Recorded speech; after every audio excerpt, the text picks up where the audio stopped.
9 से 12th के अलावा रिकॉर्ड लेके आए हूँ अभी मैं, आप नेट पे खोल के देखो, स्कूल से रीओपन डालो, आपके पास आ जाएगी।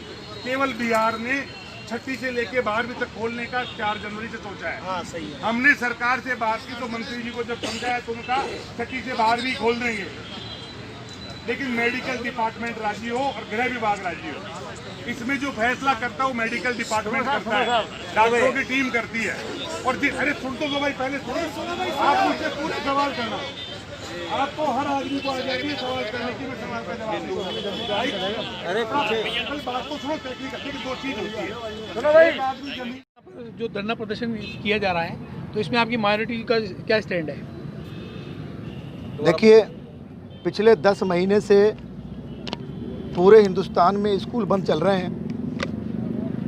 माइनॉरिटी इंस्टीट्यूशन वेलफेयर सोसाइटी जो पूरे राजस्थान में काम कर रही है, उसके भी सारे स्कूल बंद हैं और स्थिति बड़ी ख़राब है। आज हालात ये हो गए हैं कि स्कूल संचालक बहुत ज़्यादा परेशान है। इस पे हमारा MIWS जो हमारी सोसाइटी हुई चाहती है कि जल्द से जल्द स्कूल खोले जाएं, जिससे कि बच्चों का जो भविष्य ख़राब हो रहा है वो भी दूर हो, और साथ में सरकार एक गाइडलाइन बना दे, और गाइडलाइन के हिसाब से जब हिंदुस्तान में सारे काम हो रहे हैं, कोई काम बंद नहीं है, लेकिन गाइडलाइन के अनुरूप हो रहे हैं, तो गाइडलाइन के अनुरूप ये काम भी शुरू होना चाहिए एजुकेशन का। अभी सरकार ने जो आदेश निकाला उसके अंदर 9 to 12 तक स्कूल खोलने के लिए कहा गया है, लेकिन अभी यहाँ जो लोग बैठे थे उनकी आवाज़ ये थी कि साहब जो मिडिल स्कूल वाले क्या करेंगे, प्राइमरी स्कूल वाले क्या करेंगे, तो उनके लिए क्या स्टैंड लेंगे आप? नहीं, ये तो सही है कि जब तक कि गवर्नमेंट की गाइडलाइन पूरी तरीके से हमारे सामने आती नहीं है, तब तक स्कूल खोलना, और जब तक ऑर्डर नहीं आते हैं तब तक स्कूलों को खोलना जो है गैर मुनासिब है।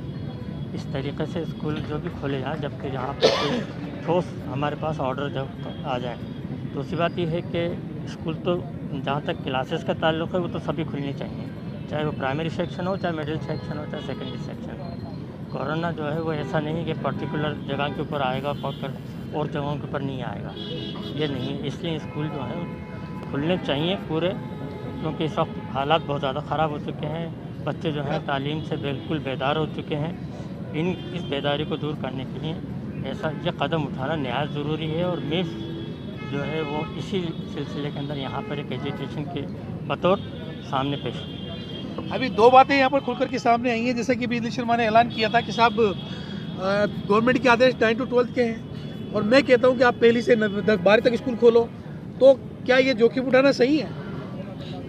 सरकार के नियमों के विरुद्ध आप जा रहे हैं। हम ये सिर्फ ये चाहते हैं कि सरकार जब सारी चीज़ें, सारे संस्थाएं, सारे डिपार्टमेंट जब खोल रखे हैं सरकार ने, सरकार अपने खुद की रैलियां भी कर रही है, सरकार अपने कामकाज भी कर रही है, सरकारी दफ्तर भी खुले हुए हैं, तो हम लोग ये डिमांड कर रहे हैं कि अगर या तो आप खुद आदेश दीजिए, और अगर आदेश नहीं दिए गए तो फिर हमें ऐसा करना पड़ेगा।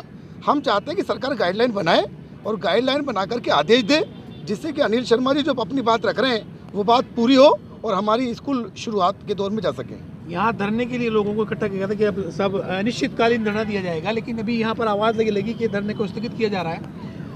उसका रीज़न क्या है? धरने को एकाएक स्थगित क्यों कर दिया इतनी भीड़ को बुला करके यहाँ पर? नहीं, उसमें एक बात है, अभी अनिल शर्मा जी से भी हमारी बात हुई, उसमें एक बात सामने ये आई है कि अनिल शर्मा जी के पास जो इसका नेतृत्व कर रहे हैं आज निजी स्कूल महाआंदोलन का, उनके पास चिट्ठी आई है कि आप 50 लोगों को लेकर हमसे वार्ता के लिए आइए, और जो आपकी मांगे हैं वो ज्ञापन के रूप में लेकर के आइए।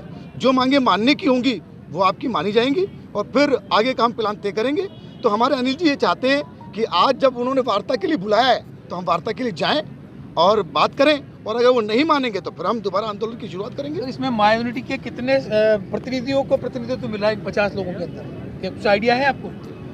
हमारे 2 मुख्य पदाधिकारियों को वार्ता के लिए जो बुलाया गया है, उसमें हमारे MIWS के 2 पदाधिकारी भी उसमें शामिल हो रहे हैं और वो पहुंचेंगे उसमें। सर, आज जैसा कि बुलाया गया था कि आरटी का जो पैसा भी डोटासरा ने जो बयान दिया था कि साहब हम आरटी का पैसा अगर सेंटर से नहीं मिलेगा तो हम पैसा नहीं देंगे, तो धरना प्रदर्शन तो उसके लिए था स्पेशली, फिर ये स्कूल खोलने के बाद बीच में कहाँ से? सर, दोनों ही काम है। मैं ये कहना चाहूँगा कि सरकार एक 2 तरह के डिवाइडेशन कर दिया। ग्रामीण बच्चे हैं, उनके पास सुविधा नहीं पहुंच रही। आप कैसे मतलब दोनों को, एक शहर में मालवीय नगर में कोई बड़ी स्कूल चल रही है और जैसलमेर के एक ढाणी में स्कूल चल रही है, वो दोनों बराबर कैसे हो सकती है? एक बच्चा जो कच्ची बस्ती में बैठ के पढ़ रहा है, एक बच्चा जो अट्टालिकाओं में बैठ के पढ़ रहा है, एक अफसर का बच्चा, एक मजदूर का बच्चा, दोनों बराबर कैसे हो सकते हैं? ये सरकार का काम है। सरकार सोचे कि उसके लिए क्या किया जाए, क्या योजना बनाई जाए, और आरटी का पैसा गांव की स्कूलों की हालत खराब है सर। वहाँ पर फीस यहाँ मानते हैं हज़ारों में नहीं लाखों में फीस है, लेकिन गांव के अंदर जो छोटी छोटी स्कूलें होती है ना सर, वहाँ पर मतलब आप क्या यकीन नहीं करोगे 6-6 हज़ार में 10वीं पास करा देते हैं बेचारे, और वो भी 2-2 3-3 साल तक उधार चलता है। सरकार ने एक योजना बनाई है कूटनीति के तहत, ये फीस का मुद्दा बना करके पेरेंट्स के बीच में और निजी स्कूल संचालकों के बीच में एक खाई बनाई है। उस खाई को पाटने का हम काम कर रहे हैं। फीस पहले भी हम बैठ करके तय करते थे आपसे, अब आगे भी हम तय कर लेंगे। इसमें सरकार की चौताड़ी में छात्र ले रही है। तो हम सरकार को यही समझाना चाह रहे हैं कि आपके पास थिंक टैंकर है, अच्छे अच्छे ऑफिसर्स हैं, आपके कोई ऐसी योजना बनाइए जिससे एक ढाणी के बच्चे तक भी सुविधा पहुंच सके। एक गरीब स्कूल भी गरीब होती है, वास्तव में छोटी स्कूलें हैं वो गरीब हैं, तो गरीब स्कूलों की तरफ भी ध्यान देवे और गरीब बच्चों की तरफ ध्यान दे, माइनॉरिटी के बच्चों की तरफ। आप एक अफसर के बच्चे को और माइनॉरिटी के बच्चे को बराबर कैसे कर सकते हो? आप उसकी सुविधा बराबर कैसे हो सकती है? तो हम सरकार को ये चेताना चाहते हैं कि आरटी का पैसा देने के लिए स्कूलों को चाहे अलग अलग कर लीजिए। जिन स्कूलों की मोटी फीस है, जो बड़े स्कूल है, एक छोटी स्कूल है, तो कुछ तो करिए, कुछ तो सोचिए। आपका काम है या हमारा काम नहीं है? जब आपके चुनाव हो रहे हैं, जब आपके सारे आमदनी के आपने शराब के ठेके खोल दिए, स्कूलें बंद है, कितनी शर्म की बात है सरकार के लिए। सरकार को योजना बनानी चाहिए। कुछ लोग अंदर से वार्ता करके पहुंचे हैं कि सरकार को ज्ञापन, कलेक्टर साहब को ज्ञापन देकर पहुंचे हैं, तो आइए उनसे कुछ चर्चा करते हैं। मैडम, क्या ज्ञापन में क्या क्या मांगे रखी गई थी और किन किन बातों पर आश्वासन मिला है, भी आपको एश्योरिटी मिल रही है? अभी हमारी जो ये भीड़ उमड़ी है और हमारा स्कूल शिक्षा परिवार में एक आक्रोश फैला हुआ है कि स्कूल खोले जाएं, और जो ये आरटी की जो भुगतान के लिए सरकार ने कहा है कि ये नहीं दी जाएगी, तो क्यों नहीं दी जाएगी? क्योंकि ये सारा उत्पीड़ा जितनी भी है क्या बच्चों के लिए की गई है, विद्यार्थियों के लिए है। गरीब व्यक्ति अपने बच्चों को कैसे पढ़ाएगा? आज शिक्षा के पीछे सारी चीज़ जुड़ी हुई है और शिक्षा की तरफ ही अनदेखा किया जा रहा है। हमारी सरकार शिक्षा की तरफ ध्यान नहीं दे रही, बाकी के सारे कार्य चल रहे हैं। मेरा अनुरोध यही है कि आज हमारी जो जनता और स्कूल संचालक यहाँ सब आए हैं, उन सबकी विडंबना यही है कि स्कूल खोले जाएं और सावधानी और सुरक्षा बरतते हुए हमें आदेश दिए जाएं और बच्चों की जो आरटी का भुगतान है वो दिया जाए। और ये अपने जो उन्होंने आश्वासन दिया है कि आरटी का पैसा नहीं दिया जाए, उसको बयान को वापस लिया जाए। जी सर, अभी हमें कलेक्टर साहब के वहाँ ज्ञापन दे के आए हैं और ज्ञापन में हमारी 5 मुख्य मांगे थी। पहली मांग थी कि जल्द ही स्कूल खोले जाएं, क्योंकि इसको लेकर के अभिभावक भी परेशान हैं और बच्चे भी घर पे रहते जैसे गाँव में ज़्यादा परेशान हैं। दूसरी मांग थी आरटी की भुगतान की। तीसरी मांग थी जितना भी पिछला आरटी का भुगतान बाकी है, जो 3-3 साल से परेशान है स्कूल संचालक, एक तो पहले ही मर रहे हैं, दूसरे शिक्षा मंत्री जी का बयान। 3 मुख्य मांगे ये थी। उसके अतिरिक्त 2 मांगे और थी कि जो रूरल में स्कूल चलते हैं उनको अतिरिक्त बजट दिया जाए, उनके पास में कुछ होता ही नहीं है देने के लिए। इस प्रकार से इन मांगों को लेकर के ज्ञापन दिया गया कलेक्टर महोदय को। उन्होंने कहा कि हम आपकी बात को सरकार को पहुंचाते हैं, फैसला करना सरकार के हाथ में, हमारा काम है वहां तक पहुंचाना। यही हमारे को क्या संभावना नजर आ रही है स्कूल खोलने के लिए? सरकार क्या तैयार है? हमें अभी प्रदेशाध्यक्ष जी बता रहे थे कि एक व्हाट्सएप पे लेटर प्राप्त हुआ है, तो उसके अनुसार तो संभावना ये नज़र आ रही है कि सरकार खोलने के मूड में है। अब वो खोलती कौन सी कक्षा से हैं? हमारी डिमांड तो यही है कि गांव में विशेष रूप से आप इसको 2 भागों में बांट सकते हैं, गांव और शहर।